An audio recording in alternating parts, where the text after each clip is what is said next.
everyone, welcome to Napa Valley and welcome to the brand new and first ever Rolls-Royce electric. This is the brand new Rolls-Royce Spectre, the brand's first production series electric car. Today I'm going to have a chance to go behind the wheel and drive the car. I'm going to be talking to Anders Warming, the head of design of Rolls-Royce, and he's going to walk us through all the design details. But before we do that, I'm going to mention a few key points on the Rolls-Royce Spectre. First of all, the aerodynamics coefficient. It is extremely impressive for a car of this size, 0.25. Also, a first on Rolls-Royce are these 23-inch wheels.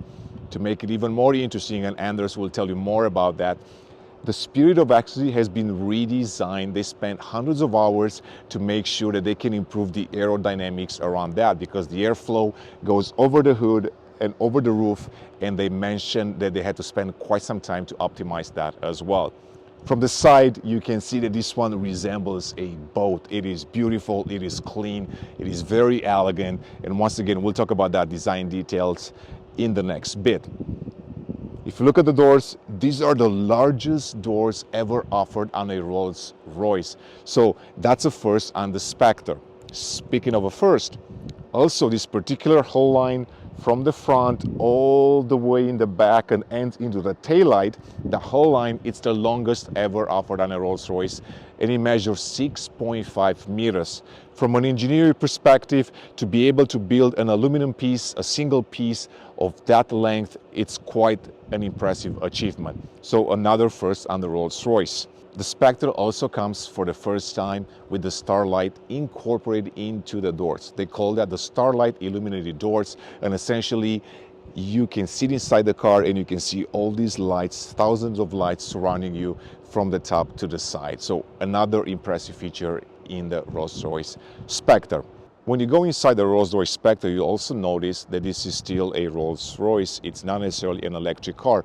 If you don't pay attention to the drivetrain and to a few digital bits on the odometer and the tachometer, you won't be able to tell that this is an electric car. So that was the idea of this one, to retain the same iconic and very analog and very classic Rolls-Royce design elements, but at the same time they wanted to add a little bit of a digital and modern touch, and you will see that inside the car because you have a combination of the digital dashboard along with the switches and buttons, which are all classic Rolls-Royce design. So in the next bit, we're going to go behind the wheel. We're going to talk about the specs of the car, how it drives, and if this is truly a Rolls-Royce first, an electric car second. So with that being said, let's hop behind the wheel and take a look.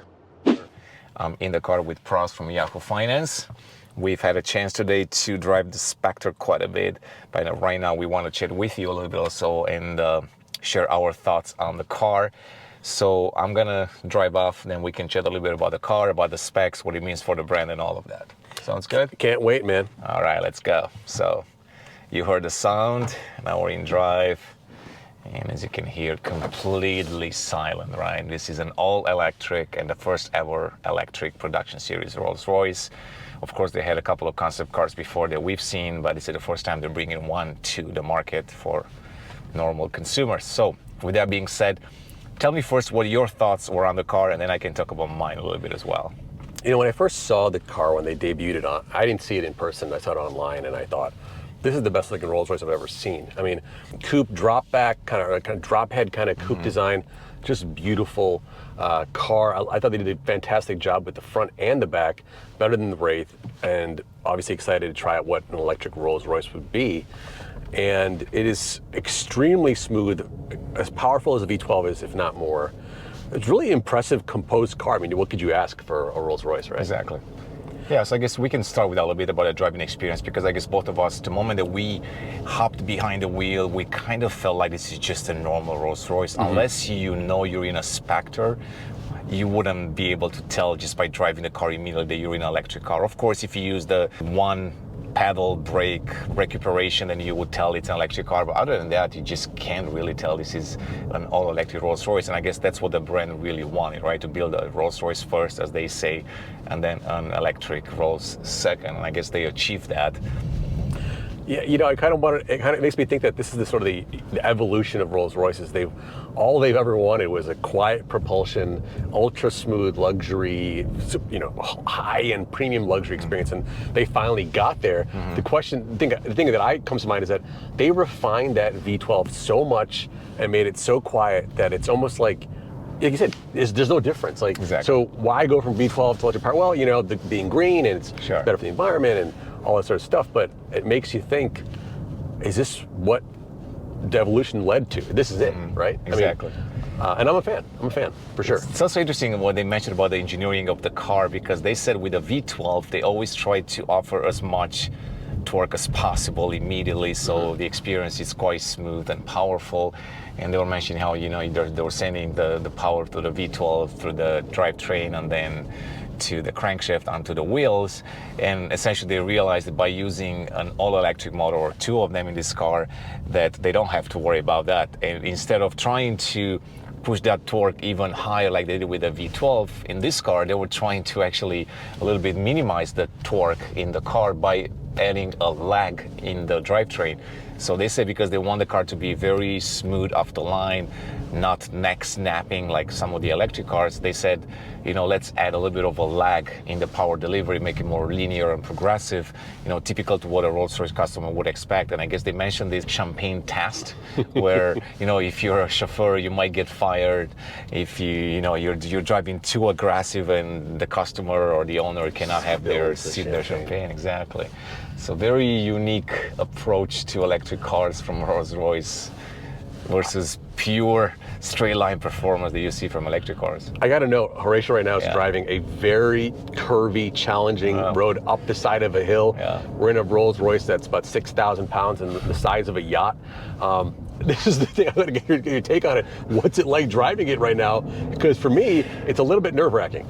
So a little bit nerve-wracking because this is probably a $500,000 car with all the specs on it, so you don't want to be that guy that crashes the car here or even scratches the car. But overall, the experience, even though I would say customers probably don't care about the driving experience too much and coordinating all of that, it's actually quite interesting because it's a heavy car, like you said. But then again, you can tell that they've done a lot of engineering tricks with the car to make sure that it's still drivable and fun if you want it to be. So of course, if you want to push the car, it's really responsive. It's quite balanced. They talked about the balance of the car was being one of the important key points or one of the important factors in the development of the car. But then of course, it still has that magic carpet experience, which essentially even over imperfect roads, it kind of absorbs all the impurities in the road and it's just very, very smooth. Of course, it's not supposed to be a sports car nonetheless, but I'm assuming if you want to have fun with this car, you could definitely have some fun. But what I like about this car, it's really composed. You can tell that, you're not going to get car sick being in this car. I mean, the suspension is phenomenal. And they're always talking about this being effortless. They're talking about being the waftability of the car, and I guess the magic carpets, all these three components together, that's what makes a Rolls-Royce, I would say. But we can push it a bit. Oh, yeah, there we go. Man, it's fast. Oh, we get the sound going too. Did you hear that? Yeah, exactly. So we have the electric sound. I'm not sure what they call it. Do they have a specific name for that? I don't think so. I'm not sure. I think they just call it like Spectre sound, or I just made that up, by the way.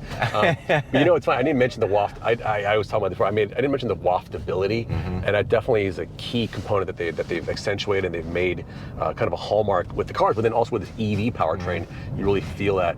I got to say, I think I'm ready for the black badge version. Ready for the black badge? I want a little bit of like feedback. Like feedback. Even though I love the Rolls-Royce, don't get me wrong. But you drive the black badge version, it's like, oh. Yeah, it's definitely on the sporty side of things. Both sides, right? Yeah, exactly. So I'm sure they will have one at some point. It makes sense. Black badge. Exactly, black badge Spectre. Yeah. But very interesting car. I mean, there are a few absolutely new things on the car. Like, for example, the Starlight headliner. It's extending now into the doors, and I guess they're called the Starlight doors right now. So you'll have all these lights all over the car right now, and essentially we might be able to see that at night, or maybe we have some B-roll footage to show. So that's new in the car.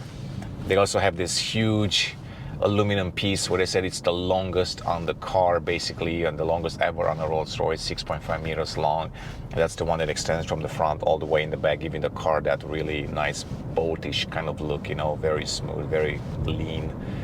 And I guess that's quite unique because it's not seen on any other Rolls-Royces. And with that also comes the largest coach doors ever put on a Rolls-Royce, which is quite impressive because I always thought they're quite big anyway. So it's even easier to get in and out, I guess. Especially in the coupes.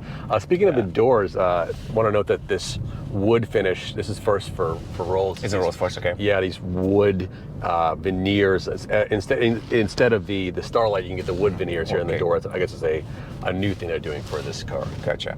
And since you're asking a little bit about, how does it feel to drive, I guess it's worth mentioning that the car has about 30% more torsional rigidity than the Ghost. So essentially, because it's a heavy car, because of the battery being in the floor, they had to increase the rigidity of the car a little bit because of that, to make sure it's it's fun to drive and all of that. So that's new also on the car. And speaking of that, they also said that in order to implement and the battery pack in the floor and still maintain a good aero coefficient, which is 0.25, they said that they made the lower part of the car very smooth. So essentially, it's a different setup how they implemented the battery pack in there. So I guess that's quite unique also. I mean, I was shocked to hear that drag coefficient. Yeah, based on the fact that the 0.25. front is still pretty, like a brick, right? Exactly. Like it's like this powerful, the waterfall grille, or no, sorry, the Pantheon grille. Yeah, Pantheon grille, yes. Is a big part of that. I also want to note that it's funny how they talk about how the battery pack actually makes it more silent in here because it's like a noise insulation feature. Yeah. They cut out a few hundred pounds of NVH material, right? They're like very happy about that, but it's funny. It's like, well, you're replacing with like a 10,000 pound battery or whatever. I mean, this is really silent, honestly. I mean, it's unbelievably silent. Yeah, is it more silent than regular Rolls? I mean, it's a good question because we can do that ping test, right? Where they said that if you, they're also saying that if you drop a pin in the car, you would be able to actually hear. Here you go. You see, so even that sound is different than this one. So that's one thing that they said also, that the diameter of the air openings here, they're actually larger than the ones on the side, and because of that, it also makes a different sound.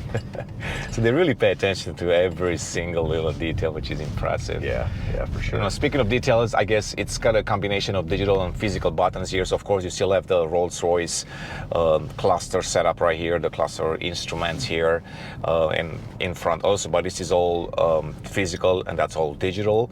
And I guess it's a first, they call it the Spirit, this infotainment system. And you can also customize this at a color of the tachometers, I guess, to match the interior color of the car. So I guess that's a first in a Rolls-Royce from what I know. I don't think any other Rolls-Royce can do that. It's bespoke and they'll charge you for it. Yeah, for sure, yeah. I mean, speaking of that, we're in an olive two-tone color. So it's olive and silver.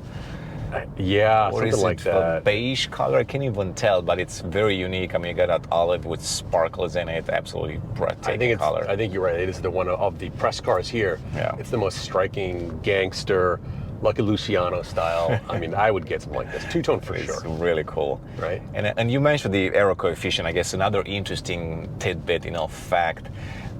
They were saying in the presentation that they spent hours, hundreds of hours actually, to refine the Spirit of Ecstasy to make sure that its aero coefficient, it's getting better and better each time they refine it. And I guess they change a little bit the wings on the Spirit of Ecstasy, and because that has an influence apparently of the air that goes across the roof. Which is unbelievable. I mean, that little element right there. Maybe Formula One needs to add one of these Spirit Ecstasies to the front of the Red Bull. Exactly. So, very interesting car. I mean, and of course, people might be asking the question, who's buying the car, right? And we asked the same question, and they said that 40% of Spectre customers, they're new customers. But then I guess there's still 60% left that essentially they own a Rolls-Royce and they just want this to be their second car, really. And with that being said, I guess we can talk a little bit about the specs too, because some people might care about that, even though I don't think a Rolls-Royce customer cares too much about that. But 430 kilowatts, which translates into about 580 something horsepower.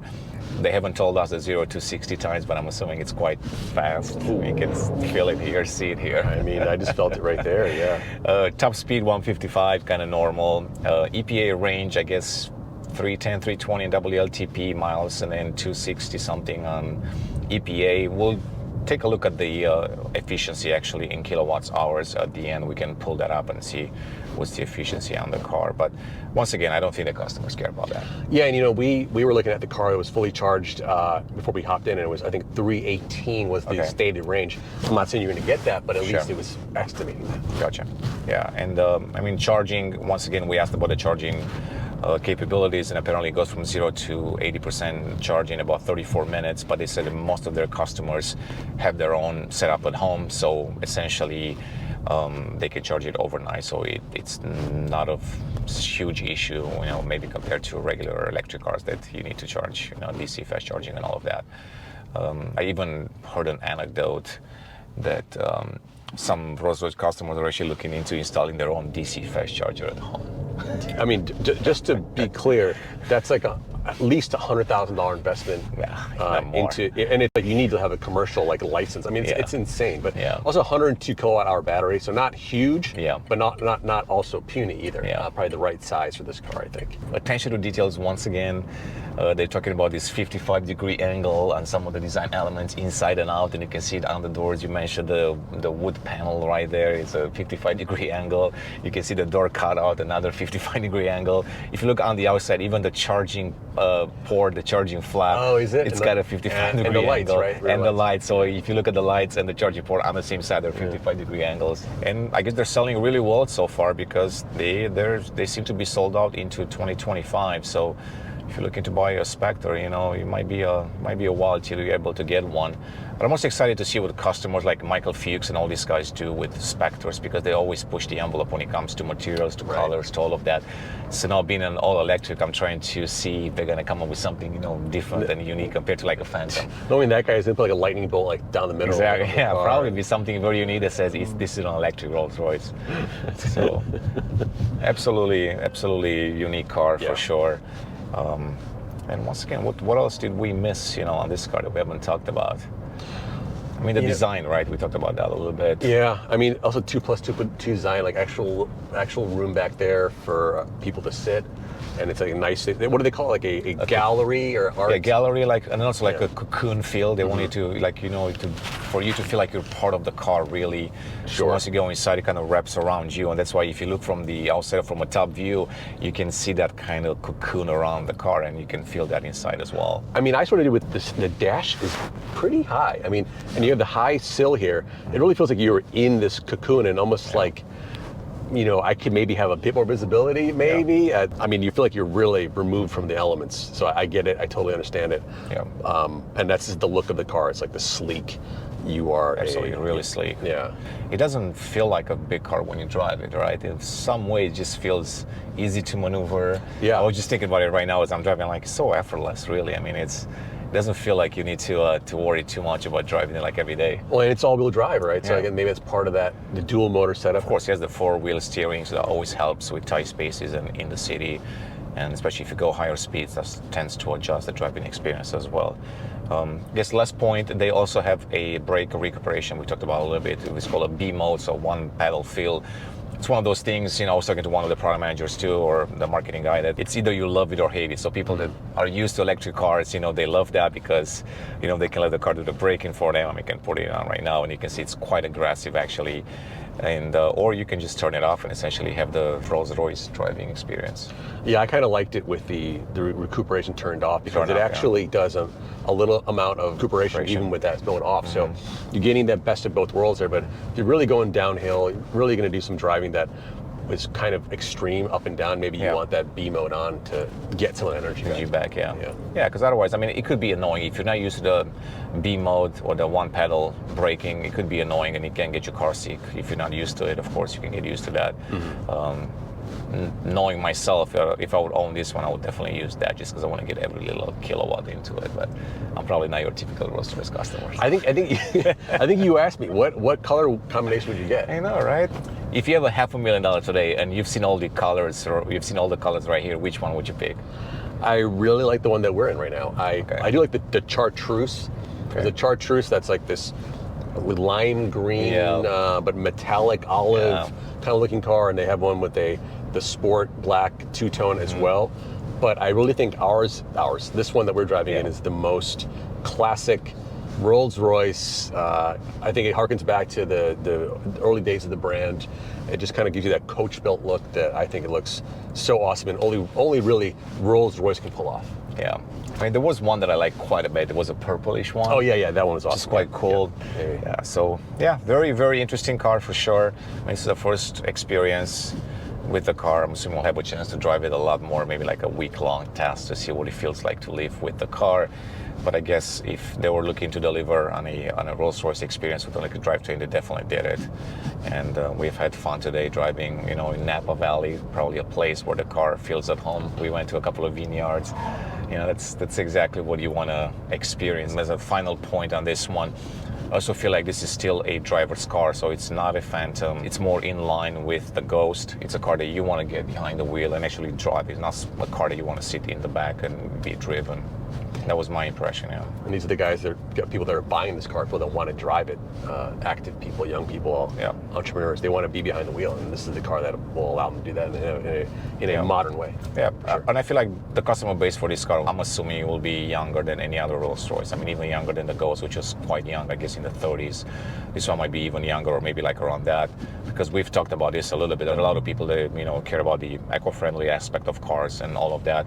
And if you're a wealthy person, and let's say you're in Silicon Valley and you want to be, conscious about the environment and all of that, you could drive this car and don't feel bad that you have a V12. You're burning all that gas and everything. So I can definitely see some young tech millionaires owning this one. Can't they just make like an electric V12 where it just like pumps like electric power, just pop in the little pistons and it's not gas? I mean, come on, Prost, thank you for your thoughts.